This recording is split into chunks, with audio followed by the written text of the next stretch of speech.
अस्सलाम वालेकुम my brothers and sisters, hope आप लोग सब खैरियत से होंगे। और आज हम लोग पढ़ेंगे सी में वेरिएबल नेम आइडेंटिफायर्स। आज की वीडियो बहुत ज़्यादा सिंपल होने वाला है। इससे पहले हम लोगों ने वेरिएबल्स रिलेटेड काफ़ी सारा चीज़ असाइन, डिक्लेयर वगैरह, वैल्यू, कॉपी, ये सब कुछ हमने देख लिया था। Format, specifier and all that, print वगैरह के लिए क्या-क्या कैरेक्टर्स वगैरह एवरीथिंग हमने समझ लिया है। ठीक है, आज हम लोग वेरिएबल्स रिलेटेड कुछ और चंद चीज़ें जो फाइनली देखेंगे और इसके बाद हम लोग वेरिएबल का टॉपिक पूरा कंप्लीट हो जाएगा। समझ लीजिए आपने मास्टर कर लिया वेरिएबल को, अगर आपने ये टॉपिक इससे पहले देख लिया, क्योंकि सी में वेरिएबल से रिलेटेड इतना ही चीज़ सिर्फ मौजूद है। इसके बाद हम लोग बकायदा डेटा टाइप्स पढ़ना शुरू करेंगे। ठीक है, वीडियो शुरू करने से पहले मैं आपको ये याद दिला देना चाहता हूँ, अगर अब तक आपने चैनल को सब्सक्राइब नहीं किया तो सब्सक्राइब कर दीजिए, वीडियो को लाइक नहीं किया तो लाइक कर दीजिए और इस वीडियो को शेयर भी कर देना। और अगर आपने प्रीवियस वीडियोस को नहीं देखा है, इस वीडियो के डिस्क्रिप्शन में आपको दो प्लेलिस्ट का लिंक मिलेगा। एक आपको सी अल्टीमेट सीरीज मिलेगा जिसमें हमने थियोरेटिकल एस्पेक्ट को बहुत डिटेल से सी का कवर किया है, जिसमें आप मास्टर हो जाएंगे सी का अंडरस्टैंडिंग में। और दूसरा यही वाला वीडियो, इसी का प्लेलिस्ट का लिंक भी आपको डिस्क्रिप्शन में मिलेगा, एब्सोल्यूट बिगिनर सी ट्यूटोरियल। और मैं मान के चल रहा हूँ कि प्रीवियस वीडियो आपने देखा हुआ है, ताकि प्रीवियस वीडियो जब आप देख के आएंगे तो ये वीडियो और आगे आना वीडियो आपके लिए ईजी हो जाएगा। ठीक है, आइए शुरू करते हैं before wasting any time. C variable name identifiers, ये नाम आपने पहले भी सुना हुआ है। ठीक है, understanding how to name variable properly in C programming language, किस तरीके से सी प्रोग्रामिंग लैंग्वेज में प्रॉपर तरीके से वेरिएबल का नाम देते हैं, इसमें क्या प्रोज है, क्या कॉन्स है, कैसे करना है, सब कुछ देखेंगे। ठीक है, C variable names, all C variable must be identified with a unique name. हर सी का वेरिएबल अलग अलग नाम से यूनिकली आइडेंटिफाइड होना चाहिए। Sorry,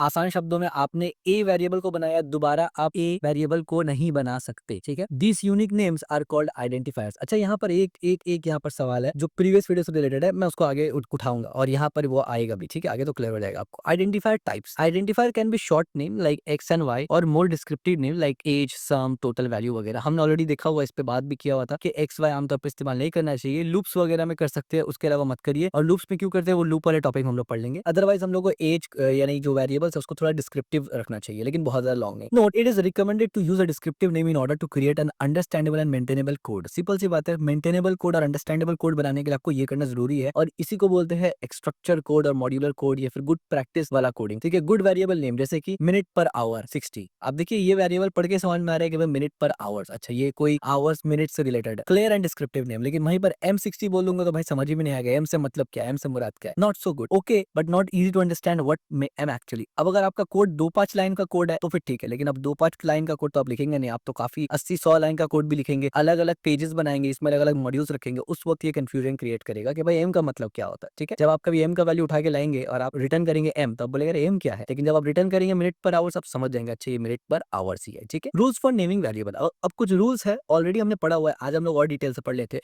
the general rule for naming variable are, C programming language में वेरिएबल्स को लिखने के लिए, नेम करने के लिए कुछ रूल्स है। क्या रूल्स है समझिए, मोस्टली तो आपको 4-5 ही रूल मिलेगा यहाँ पर। सबसे पहले तो रूल्स क्या है, name can be content, letter, digit and underscore. आपको पता है बहुत सारा सिंबल्स होता है, जितना भी सिंबल्स आपको मालूम है उन सब में सिर्फ अंडरस्कोर ही वैलिड होता है बस, यानी अंडरस्कोर को सिर्फ आप इस्तेमाल कर सकते हैं नेम के अंदर, बाकी कोई सिंबल स्लैश वैश कुछ इस्तेमाल नहीं कर सकते। ठीक हो गया, कॉमा हाइफन कुछ नहीं इस्तेमाल कर सकते। दूसरा, हर किस्म का डिजिट इस्तेमाल कर सकते हैं और हर किस्म का लेटर इस्तेमाल कर सकते हैं। समझ में आ गया, बस वैलिड, यानी माई वेर इस तरीके से भी लिखेंगे तो चलेगा, माई वेर वन भी लिखेंगे तो चलेगा, वेर वन भी लिखेंगे चलेगा, और टेम्प भी लिखेंगे तो चलेगा। ठीक है, लेकिन माई वेर में हाइफन या फिर बीच में हैश दे देंगे तो नहीं चलेगा, ये इनवैलिड एग्जांपल है। ठीक है, दूसरा रूल आता है, name must be begin with a letter और अंडरस्कोर। नाम जब भी स्टार्ट होगा, हमने बताया कि लेटर, डिजिट और अंडरस्कोर ये तीन चीज वेरिएबल में हो सकता है, इसके अलावा सब एरर है। लेकिन जब वेरिएबल को स्टार्ट करेंगे लिखना, उसमें डिजिट सिर्फ नहीं होना चाहिए, नेम या लेटर होना चाहिए, अंडरस्कोर या लेटर होना चाहिए तो चल जाएगा। ठीक है, लेटर या अंडरस्कोर से स्टार्ट करेंगे, यानी इस तरीके से स्टार्ट करेंगे इज वैलिड, और इस तरीके से स्टार्ट करेंगे तो भी वैलिड, और इवन इस तरीके से स्टार्ट करेंगे तो भी वैलिड है, क्योंकि यहाँ पर स्टार्टिंग में भी अंडरस्कोर आ रहा है, डिजिट नहीं आ रहा। स्टार्टिंग में डिजिट नहीं आना चाहिए, लाइक वन नेम ये इनवैलिड है, 1 2 3 ये इनवैलिड है। ठीक हो गया, ये सी का रूल है। तीसरा, सी का रूल ये है कि नेम आर केस सेंसिटिव। इससे पहले हम लोगों ने बात किया था केस सेंसिटिव क्या होता है, यानी कैपिटल और स्मॉल अगर चेंज हुआ है एक वर्ड का भी तो अलग अलग वेरिएबल माना जाएगा। For example, my var, capital और स्मॉल देखना कैसे है, and my var are different variable. यहाँ पर माई वेर में सिर्फ वी को कैपिटल रखा गया, यहाँ वी को स्मॉल रखा गया, लेकिन सी इसको अलग वेरिएबल और इसको अलग वेरिएबल मानेगा। ठीक है, और इसमें इनवैलिड एक्सप्रेशन कुछ भी नहीं है, इसमें कोई भी इनवैलिड नहीं है। नेम्स के नॉट कंटेन वाइट स्पेस और स्पेशल कैरेक्टर्स। चौथा, नेम में कोई भी स्पेस नहीं होना चाहिए, ना कोई भी नेम में स्पेशल कैरेक्टर होना चाहिए अंडरस्कोर के अलावा, जो हमने रूल नंबर 2 में आपको क्लियर किया। यहाँ पर और एग्जांपल दे देता हूँ, जैसे कि माई वेर एक ये सही है और माई वेर ये भी वैलिड, लेकिन माई वेर बीच में आप देखिए स्पेस है, ये इनवैलिड, और बीच में एट द रेट है, ये भी इनवैलिड है। ठीक है, reserve keyword can not be use as a name. आपको ऑलरेडी हमने डिस्कस किया हुआ था, रिजर्व कीवर्ड कुछ होता है, और बाय द वे ये सब चीज हमने बहुत डिटेल से अपने सी प्रोग्रामिंग अल्टीमेट सीरीज में डिस्कस किया हुआ है। अगर आपने वो नहीं देखा तो हाईली रिकमेंड कि आप वो जरूर देखें, क्योंकि थियोरेटिकल समझना वही है आपको और प्रैक्टिकल करना यहाँ पर आपको। ठीक है, बेसिकली ये सीरीज आपको फायदा देगा जब हम लोग सी में प्रोजेक्ट बनाएंगे, क्योंकि मैं हैंड्स ऑन प्रोजेक्ट बनाऊंगा, एक एक लाइन लिख के आपको समझाऊंगा, तब आपको बेनिफिट देगा। लेकिन वो लिख के समझाऊंगा, वो समझ होने के लिए ये पढ़ना जरूरी है। तो पहले सी सीरीज अल्टीमेट कवर करके आइए, उसमें पढ़िए इसलिए ताकि यहाँ पर सिर्फ आपके लिए ये सब रिवीजन हो जाए। तो जो कीवर्ड्स होते हैं उसको आप इस्तेमाल नहीं कर सकते, जैसे कि माई इंट इस्तेमाल कर सकते हैं, माई नंबर इस्तेमाल कर सकते हैं, लेकिन डायरेक्ट इंट, फ्लोट और कैर इस नाम से वेरिएबल नहीं बना सकते। Important, reserve keyword such as int can not be use as a name, यानी रिजर्व कीवर्ड जो जितना भी है, सिर्फ इंट नहीं, int, float, char, if, else, continue, break, जितना भी है वो सब, those words are special meaning in C and a part of a language syntax. ये सब जो कीवर्ड होते हैं, जितने भी कीवर्ड है, टोटल 32 कीवर्ड्स है, हमने उस पर भी डिस्कस किया हुआ ऑलरेडी। 32 कीवर्ड्स है सी प्रोग्रामिंग लैंग्वेज में, वो सब सी में खास मतलब रखते हैं और वो सी का सिंटेक्स का पार्ट है, इसीलिए आप उसको इस्तेमाल नहीं कर सकते वेरिएबल में, किसी भी किस्म का variable, normal variable, function variable, कुछ में भी इस्तेमाल नहीं कर सकते। ठीक हो गया। नेमिंग कन्वेंशन, अब हर प्रोग्रामिंग लैंग्वेज में, हर कम्युनिटी में, चाहे पाइथन कम्युनिटी हो, चाहे जावास्क्रिप्ट कम्युनिटी हो, इकोसिस्टम हो, या सी इकोसिस्टम हो, या जावा इकोसिस्टम हो, हर इकोसिस्टम में कोड लिखने का एक स्टाइल होता है। ये एसेंशियल तो नहीं होता, यानी इसका बिना ऐसा नहीं कोड चलेगा नहीं, बट ये जरूरी होता है अगर आप एक अच्छे इंजीनियर बनना चाहते हैं, क्योंकि जब आप जाएंगे दूसरे कोडर्स के साथ, जब आप मिलेंगे और काम करेंगे, तो वो ये बात फौरन समझ जाएंगे अगर आप वो कम्युनिटी का कन्वीनियंस, नेमिंग कन्वेंशन या फिर जो कोड स्टाइल प्रैक्टिस है वो इस्तेमाल नहीं करेंगे, वो तुरंत समझ जाते हैं कि ये बंदा नूब है या फिर ये कोई और प्रोग्रामिंग लैंग्वेज से आया है। तो अगर आप खुद को नूब नहीं दिखाना चाहते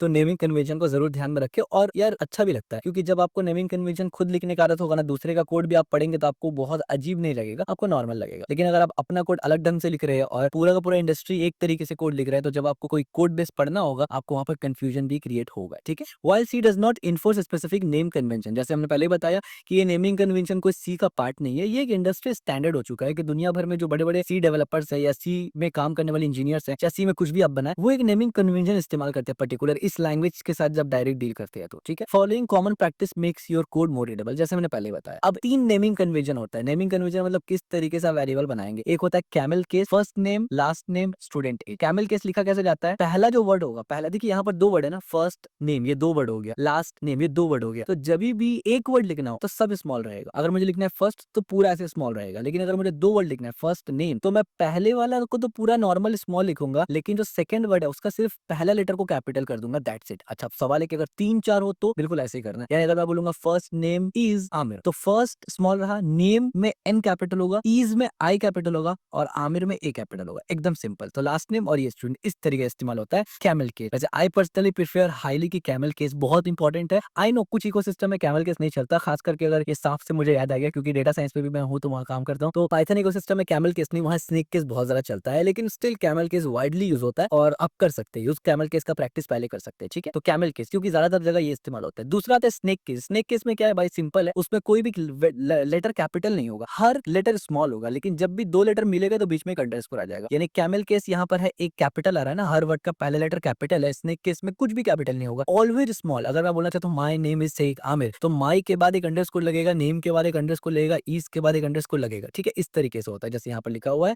first name last name student. ठीक है। और पास्कल केस में क्या होता है, पास्कल केस में सिर्फ इतना फर्क होता है, कैमल केस और पास्कल केस बिल्कुल सेम होता है। फर्क सिर्फ इतना है कि कैमल केस का जो स्टार्टिंग का वर्ड है ना, पहला वर्ड है, उसका स्टार्टिंग में स्मॉल होता है, उसके बाद जितना वर्ड जुड़ते जाएगा सब का फर्स्ट लेटर कैपिटल लिखेगी। लेकिन पास्कल केस में सब का ही फर्स्ट लेटर कैपिटल होता है, इंक्लूडिंग पहला वाला भी। बस इतनी ही सिंपल है। यानी अगर आपने कैमल केस लिखा है पूरा और स्टार्टिंग का इसको एफ को कैपिटल बना दिया, वो कैमल केस से पास्कल केस बन जाएगा, और अगर पास्कल केस आपने लिखा है और एफ को स्मॉल कर दिया, वो कैमल केस बन जाएगा। इतना ही सिंपल है। ठीक है। तो याद करना बहुत ही आसान है। तो आप तीनों में से कुछ भी वैसे इस्तेमाल कर सकते हैं, कोई दिक्कत नहीं है। सी में इन तीनों का इस्तेमाल होता है, but I highly recommend, experience के साथ बोल रहा हूँ कि कैमल केस अगर आप इस्तेमाल करें तो बहुत सारी जगह आपको आसानी होगा। सेकंड में आप पास्कल तो मतलब अलग है ही नहीं, वो तो सेम ही है। सेकंड में आप स्नेक केस में जा सकते हैं। वैसे और भी होता है, कबाब केस वगैरह होता है, उस पर फिर कभी डिस्कस करेंगे। बेस्ट प्रैक्टिसेस क्या है आप देखिए, बी डिस्क्रिप्टिव, यानी choose name that describe the purpose of the variable. सबसे इंपॉर्टेंट चीज ये कि ऐसे वेरिएबल चूज करें जिससे उस वेरिएबल का पर्पस मालूम चल जाए, मकसद मालूम चल जाए, उसको बनाया क्यों गया है। ठीक है। Keep it reasonable, avoid extremely long name that make code harder to read. अब इतना लंबा आपने नाम बता दिया, मान लीजिए आप टेम्परेचर सेल्सियस को कन्वर्ट कर रहे हैं फ़ारेनहाइट में, तो आप ऐसे लिखेंगे I am creating a variable which convert Celsius to Fahrenheit. भाई इतना लंबा सेंटेंस लिख दिया पूरा आपने। आपको सिर्फ ऐसा लिखना चाहिए सेल्सियस टू फ़ारेनहाइट, और सेल्सियस में भी पूरा सेल्सियस CL लिख सकते हैं, और फ़ारेनहाइट के लिए भी शॉर्ट लिख सकते हैं, या अगर आप चाहे तो पूरा भी लिख सकते हैं। ठीक है। दूसरा था be consistent, stick to one naming convention throughout your program. ये सबसे इंपॉर्टेंट चीज है। बहुत से लोग मैंने देखा है कि वो कहीं जगह तो कैमल केस इस्तेमाल करे, कहीं केस इस्तेमाल करे और कहीं पास्कल, एक ही कोड में। तो ये कभी मत करना, इससे समझ में आ जाता है कि आप एक्सपीरियंस डेवलपर नहीं है।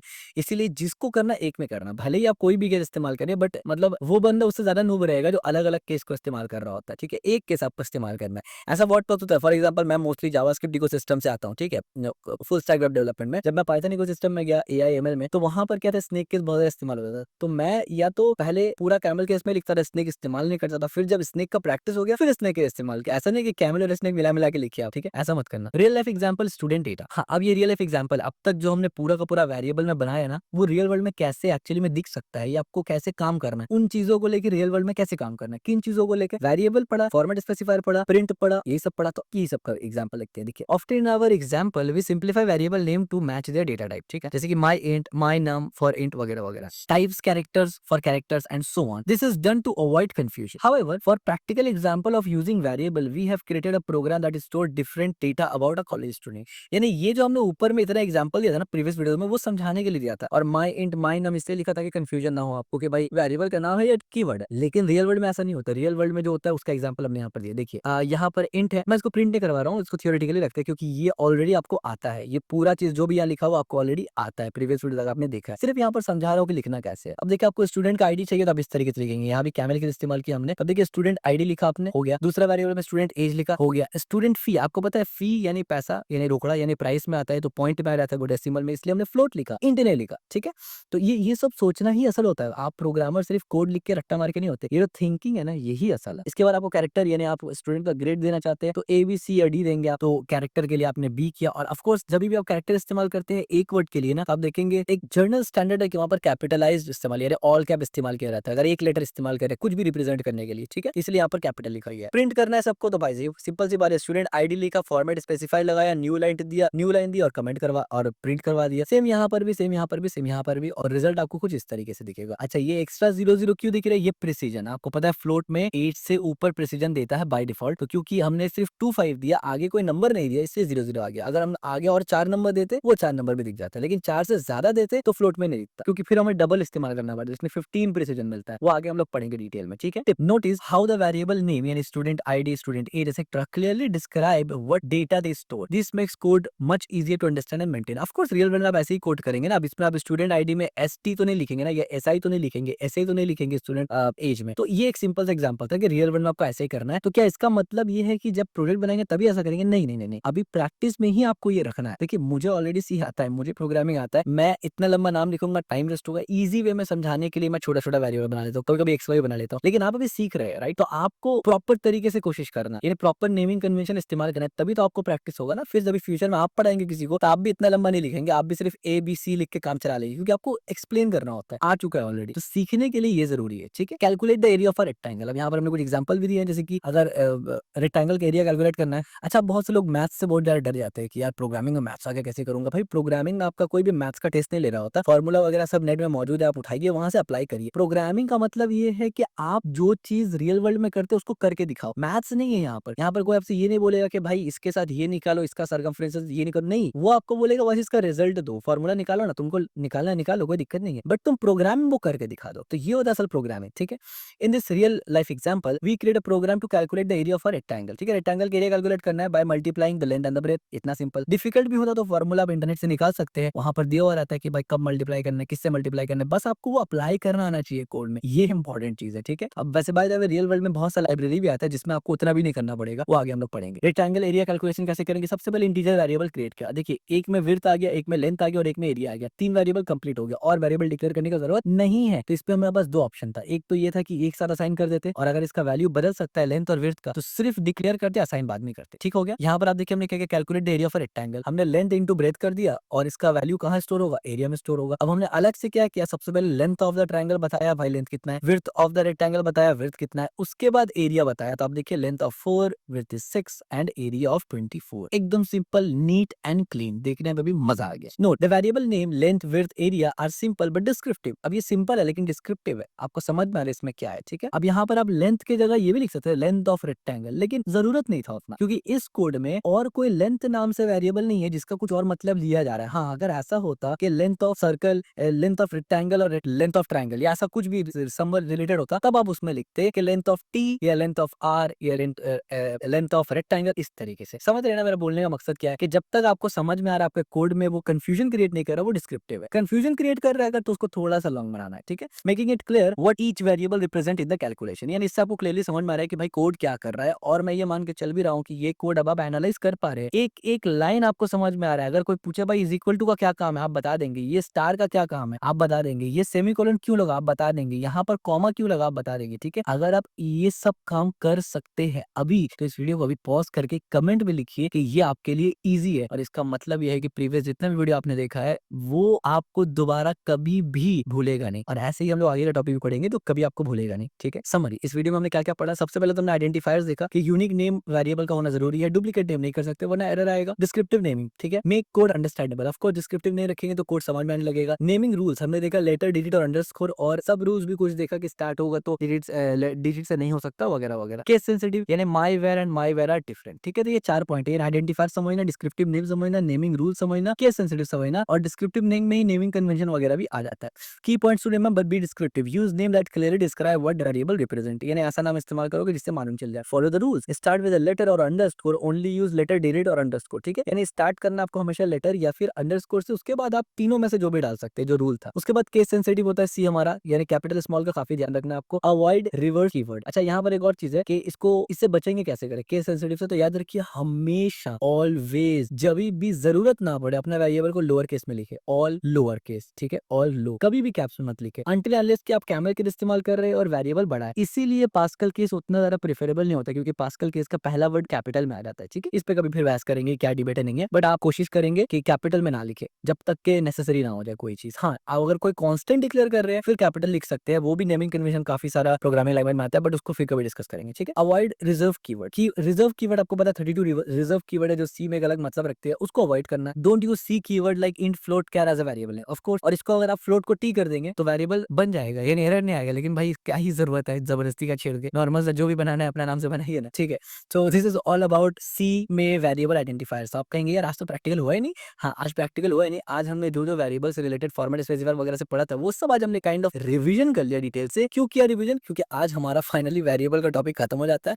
आज के बाद वेरिएबल का टॉपिक में ऐसा कुछ भी नहीं है जो आपको समझना जरूरी है। हाँ, एक टॉपिक है स्कोपिंग, यानी ग्लोबल, और वो वाला आएगा, लेकिन वो अभी नहीं समझेंगे। क्यों? क्योंकि अभी उसका कोई लेना देना ही नहीं है। जब वो स्कोप आएगा तब आपको समझ में आएगा कि वेरिएबल में स्कोप का मतलब क्या होता है। अभी हमारा कोई स्कोप नहीं है, हम लोग ग्लोबली काम कर रहे हैं, तो अभी इसलिए उसको नहीं छेड़ा हमने। नेक्स्ट वीडियो से हम लोग ये पढ़ेंगे कि भाई जो वेरिएबल बनाते हैं, वेरिएबल को मैनिपुलेट करते हैं, सब कुछ तो समझ गए, लेकिन ये कैसा कैसा टाइप का डेटा को वेरिएबल में डालते हैं और उसका साइजिंग वगैरह से रिलेटेड, यानी डेटा टाइप्स हम बकायदा पढ़ना शुरू करेंगे। तो अगर आपको वीडियो पसंद आया है तो इस वीडियो को लाइक जरूर करना, चैनल को सब्सक्राइब जरूर करना और इस वीडियो को शेयर जरूर करना।